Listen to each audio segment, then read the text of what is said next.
We discussed James Comey, the Syrian missile strikes, censorship at Facebook, and with apologies to the late David Bowie, knife control to Mayor Khan. This is Vong, and this is A Civil Moment.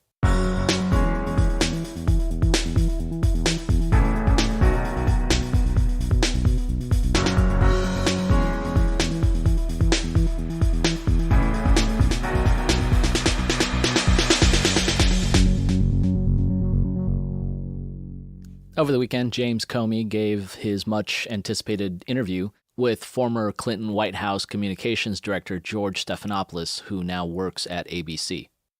We're only going to cover this very briefly, because if you dive down and take a look at what the facts are, no interesting new information was really learned.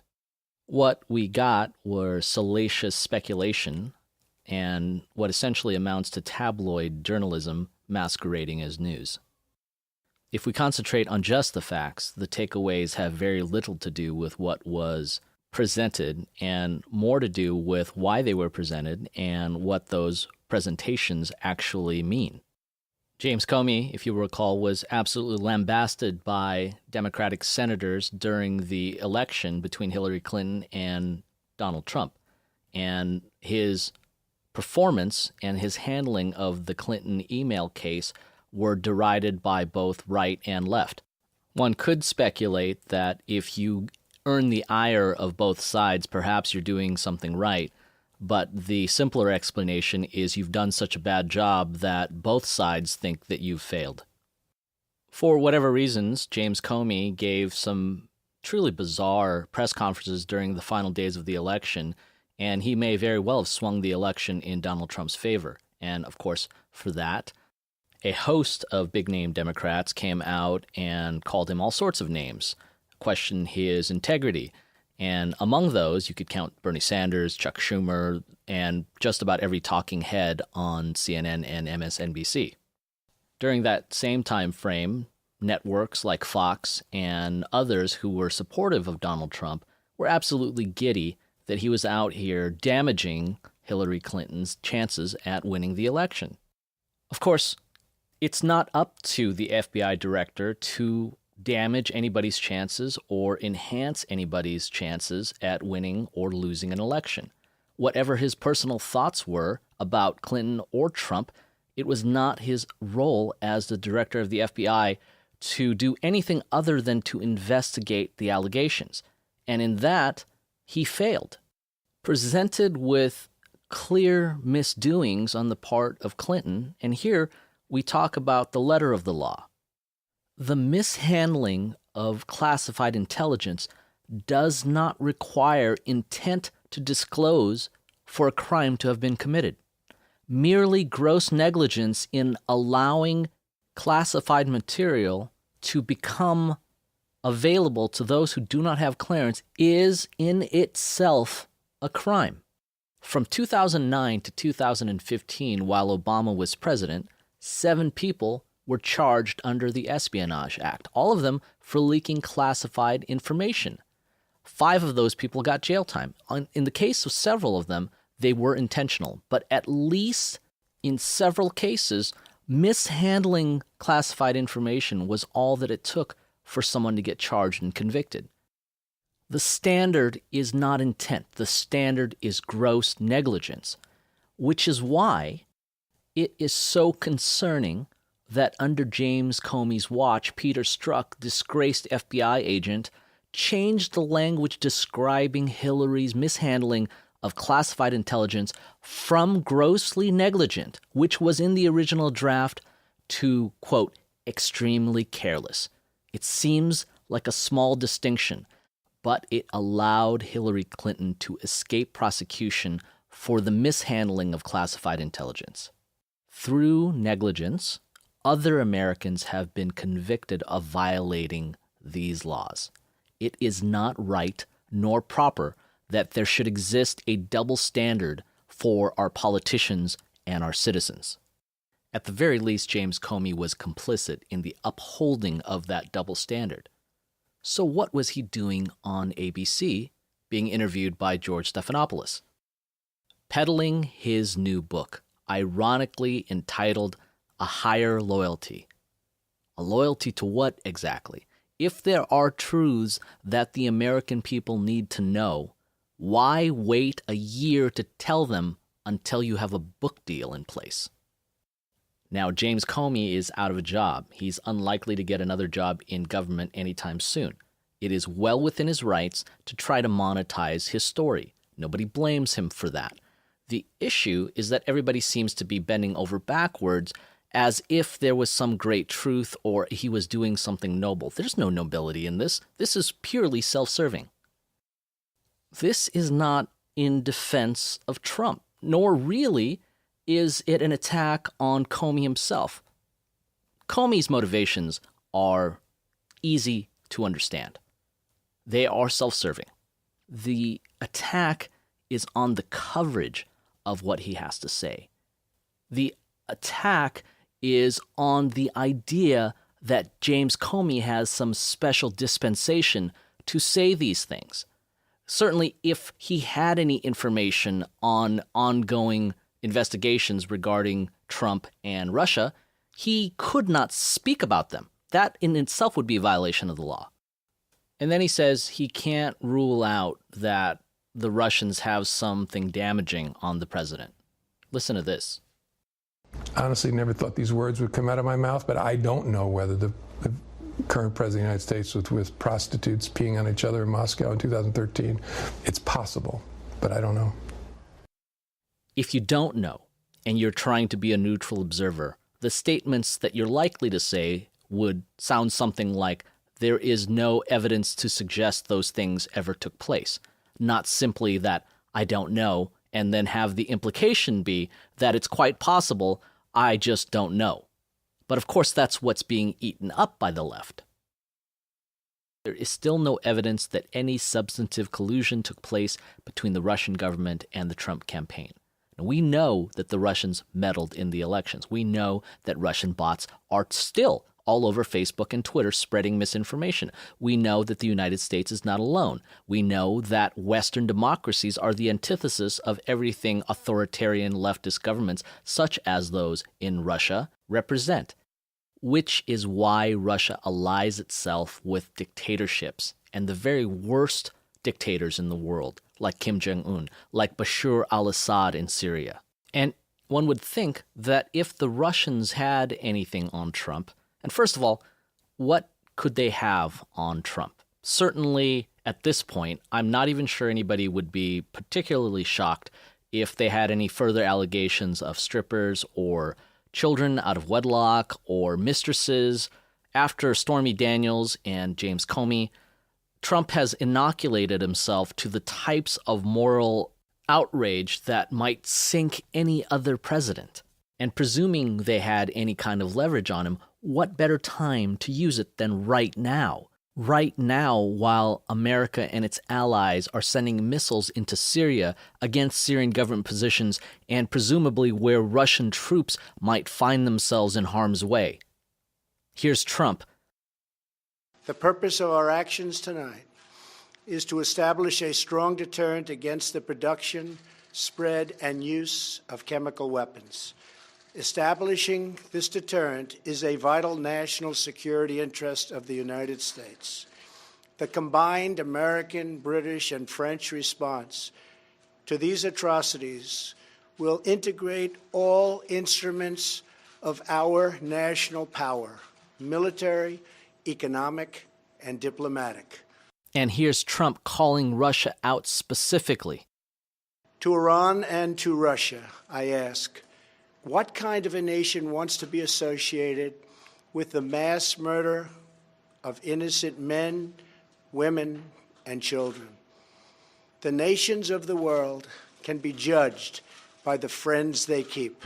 No nation can succeed in the long run by promoting rogue states, brutal tyrants, and murderous dictators.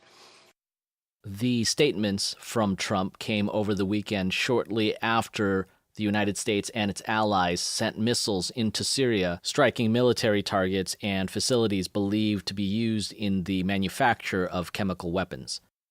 This is a statement from Secretary of Defense James Mad Dog Mattis on the missile strikes in Syria. This is a one-time shot, and I believe that it sent a very strong message to dissuade him, to deter him from doing this again. And a statement from UK Prime Minister Theresa May on the same attacks.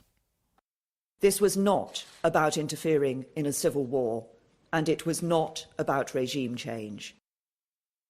This was about, as we said, this was about making sure that chemical weapons attacks do not become the new norm. Nikki Haley at the UN warned of this situation prior to the attacks, and here is her statement after the attacks had gone forward. The United States of America will not allow the Assad regime to continue to use chemical weapons. Last night, we obliterated the major research facility that it used to assemble weapons of mass murder. I spoke to the president this morning, and he said if the Syrian regime uses this poisonous gas again, the United States is locked and loaded. When our president draws a red line, our president enforces the red line. The Security Council has failed in its duty to hold those who use chemical weapons to account. We are prepared to sustain this pressure if the Syrian regime is foolish enough to test our will. If the Russians are in a position to be able to use some leverage on Trump, one would imagine that this is a prime opportunity. And if they have some leverage, they have to be operating on the idea that at some point the leverage loses its power, its leverage. Trump may very well serve only one term. That is a distinct possibility. Trump may be hamstrung by a Congress that is no longer under Republican control. That seems increasingly more and more likely as the days approach the upcoming midterm elections.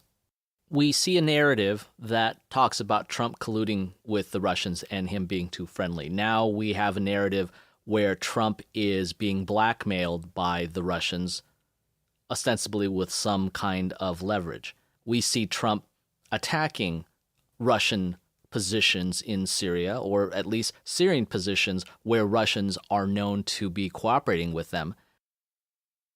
Increasingly, if anything is becoming obvious, it is the incredible difference in how President Trump is treated from candidate Hillary Clinton. With Hillary, first we have a narrative that there's nothing in the emails. Then there is nothing classified in the emails. And then when there are classified emails, and let's forget that entire servers of emails were deleted and not recovered, but once we do find classified information, then we say that there was no intent, even though the law does not require intent. And here in President Trump's case, we are inventing things that would make him guilty by association. We are inventing a Russian collusion for which there is as of yet no evidence, and then we are inventing the possibility of leverage for which there is no evidence. We put porn stars on TV and interview them because of consensual sex that they had with the president. While morally repugnant, again, no law has been broken. We trot out the most salacious stories, the ones most guaranteed to appeal to the basis nature of the viewers, and we make that somehow the news. Of course, it's really difficult to be too surprised. This is the same environment that enabled Donald Trump to come into power in the first place. He is a reality TV show president, and the news, if nothing else, has become a giant, laughable reality TV show. And as I've said in the past, media, that is traditional media, print and traditional mainstream media, television media, is having a real tough time figuring out where they fit in this era of social media. Viewership is going down. Print readership is going down. Even radio shows are losing a lot of the listenership to new media, such as this podcast. And we spoke a couple weeks ago about Facebook in particular. And since that podcast about Facebook and Cambridge Analytica, Facebook's been in the news a lot as that story broke and people started deleting their accounts because of perceived privacy violations. And I shouldn't say perceived privacy violations. There are clear privacy violations, but that is not new. That has not changed. Facebook has always trafficked in your private data, and if you needed a news story to tell you otherwise, then you were simply ignorant of what they were doing. While traditional media struggles with losing viewership, new tech and social media are struggling with how to use their power to maximize their influence or their profits. One of the most recent issues had to deal with net neutrality.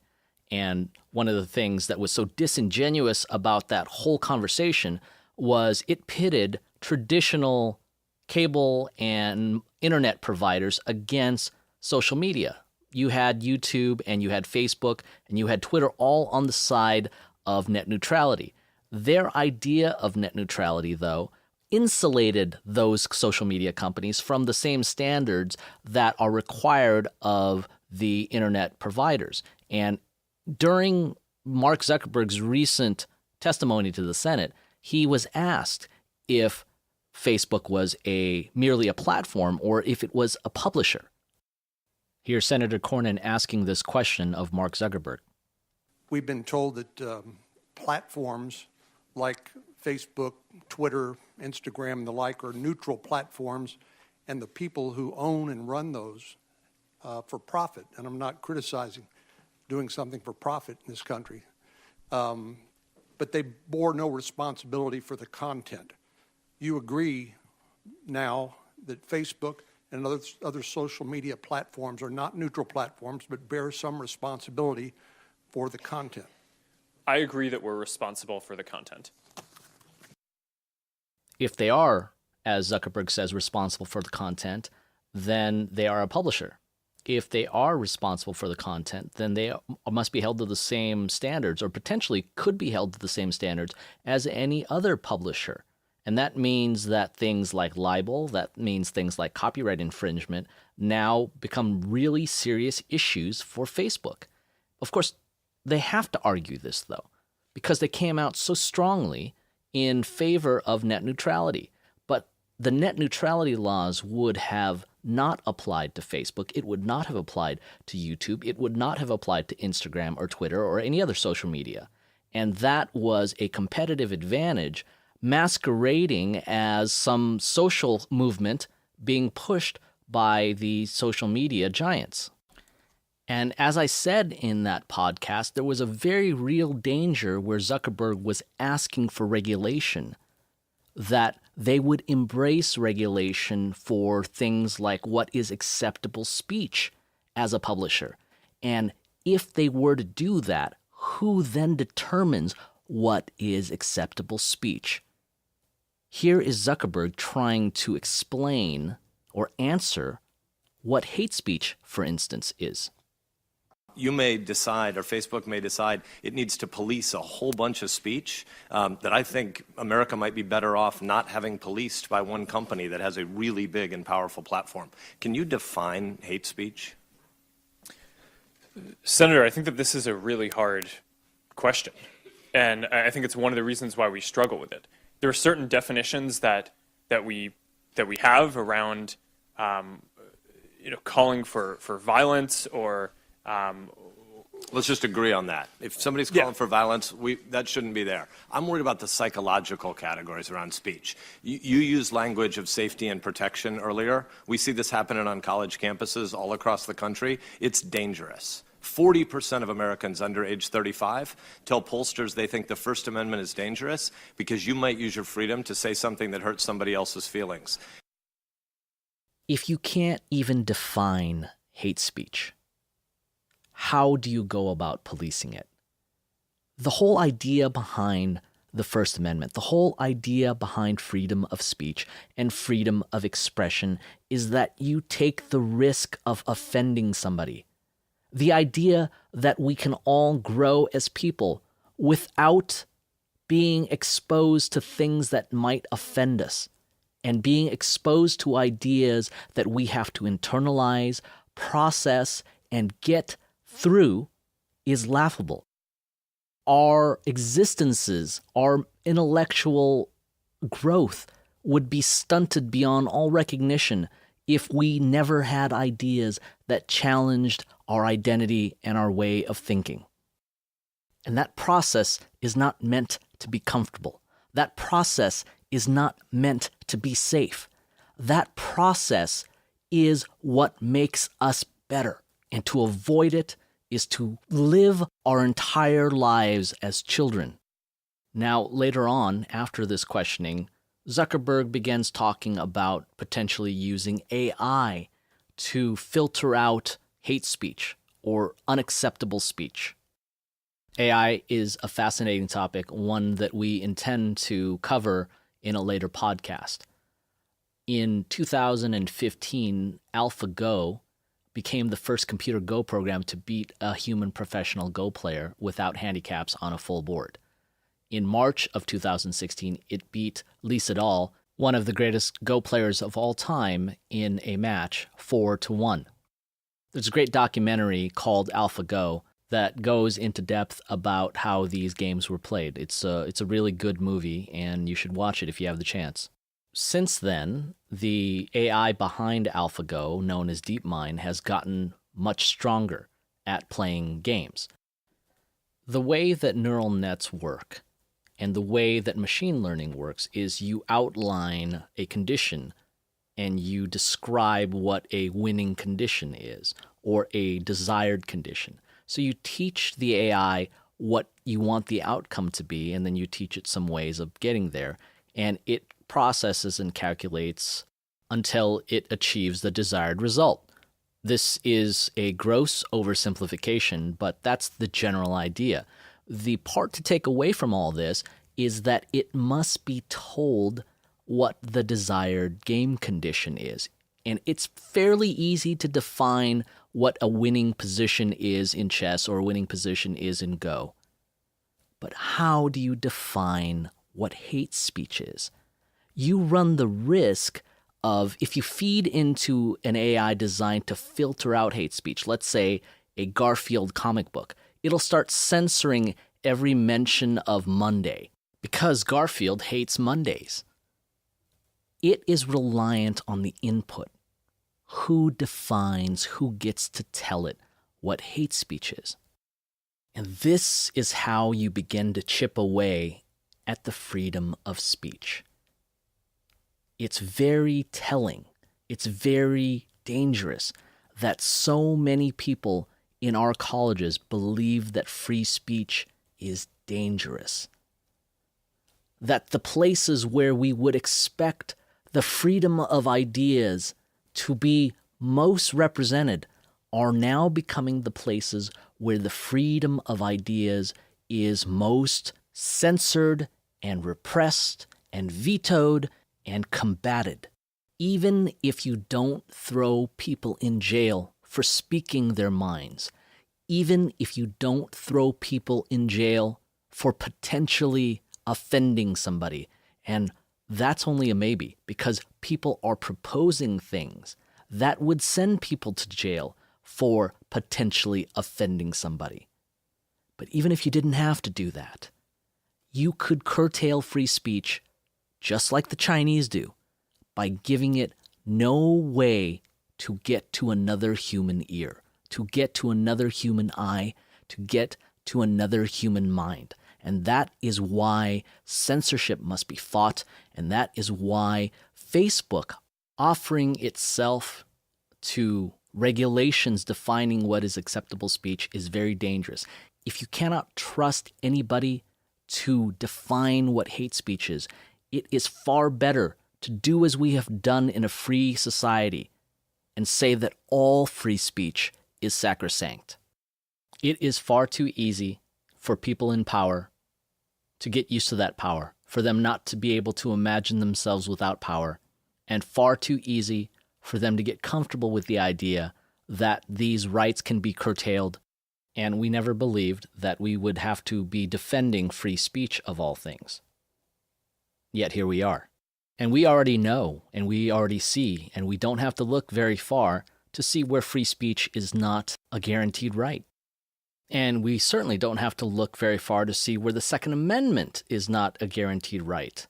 In the UK, London's murder rate has grown by nearly 40% in the last 3 years. In February, 15 people were murdered in London, compared to 14 in New York. Then, in March, 22 people were murdered in London compared to 21 in New York. You can't legally buy a gun in London. You'd find it very difficult to get a handgun in London or anywhere else in the UK, as a matter of fact. And when there are murders committed by firearms, handguns are predominantly the weapons that are being used, regardless of what the current narrative in the United States would have you believe. So all these murders were committed by stabbings.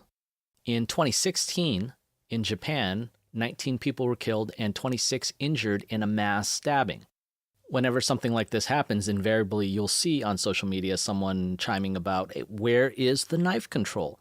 And the reason they say that is because it's beyond absurd to think that you could enact knife control. Well, reality meet absurdity. The mayor of London, Sadiq Khan, has now begun pushing for knife control. Here's a tweet from Sadiq Khan, mayor of London. Quote, "No excuses. There is never a reason to carry a knife. Anyone who does will be caught and they will feel the full force of the law." Now, Sadiq Khan has inadvertently done us a great service. It's a complete disservice to the citizens of London, but for us, it gives us a very teachable moment. When I have talked about gun control on this program, and when many people talk about gun control and gun rights and why the Second Amendment is important, they often find themselves in a position where they have to explain some very basic details to the people who are in favor of gun control. A lot of the people who are in favor of gun control know very little about guns, why they are necessary, or even how they work. Everybody knows what a knife is. The proponents of this absurdity have already had to answer questions about how something like this would be enacted. They already have to answer questions like, when the mayor says, there is never a reason to carry a knife, does he intend to disarm dock workers and fishermen on the way to the docks? Does he intend to disarm chefs and cooks on the way to their kitchens? Does he intend to disarm people who work in warehouses of their box cutters?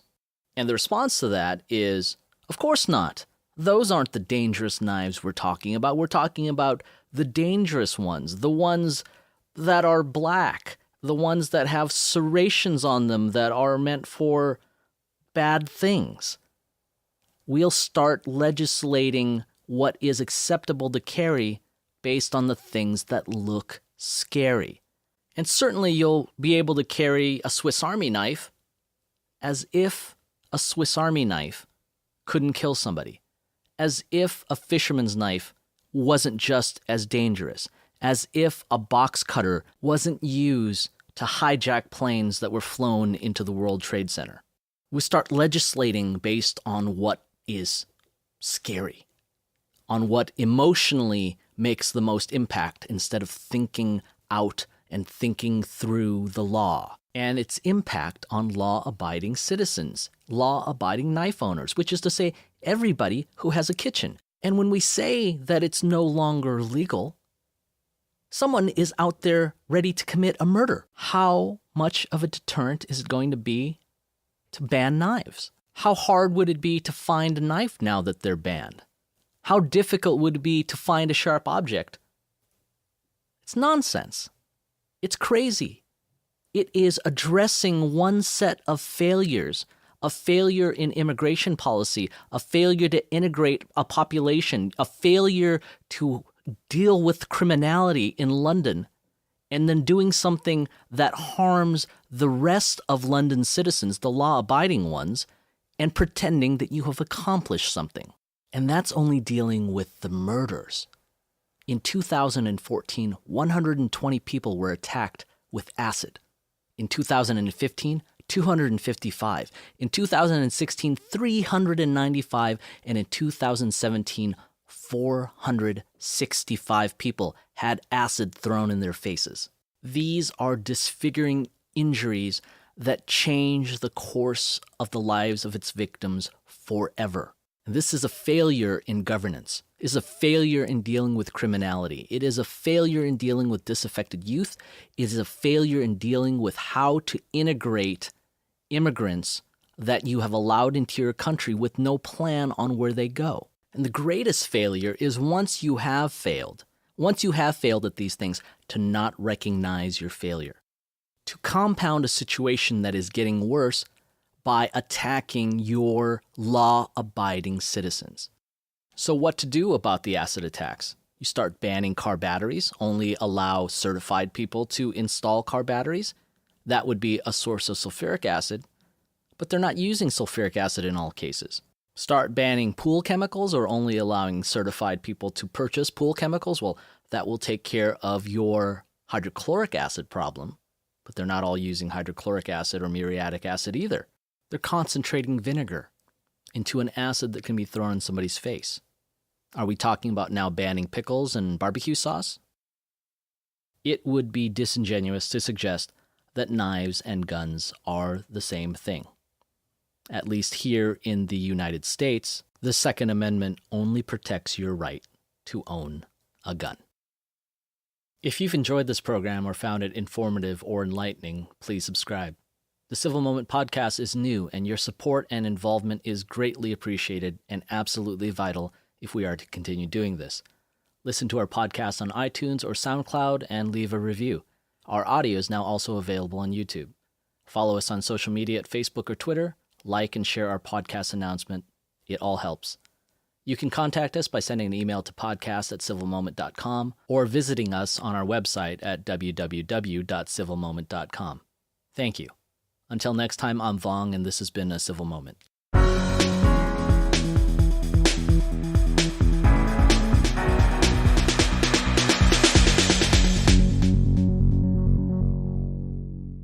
This podcast, copyright 2018, Phase Final Incorporated.